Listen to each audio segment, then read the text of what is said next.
ព្រះសាសនាលើព្រះវាចាមេត្តា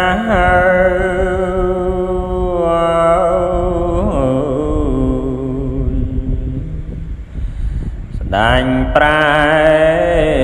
ព្រះអង្គពុំលងឡើយទ្រង់ឆ្លើយតបទៅ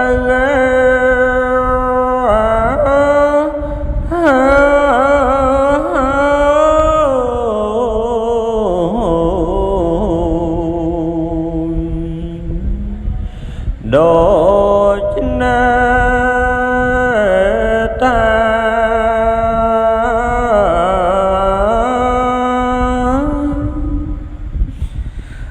បបិទ្ធព្រះមេមានកូនទងន់លើលន់អិនបីនឹងឧបមា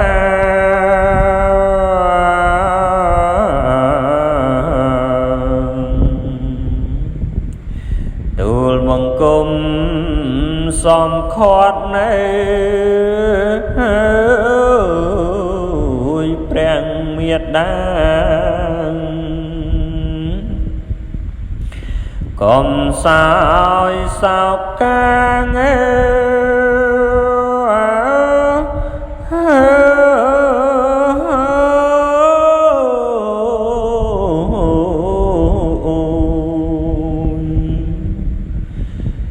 ដូចណា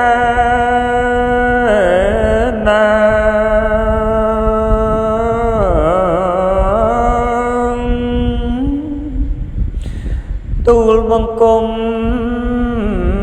មិនស្លាប់ទេណាម្ចាស់ថ្លៃ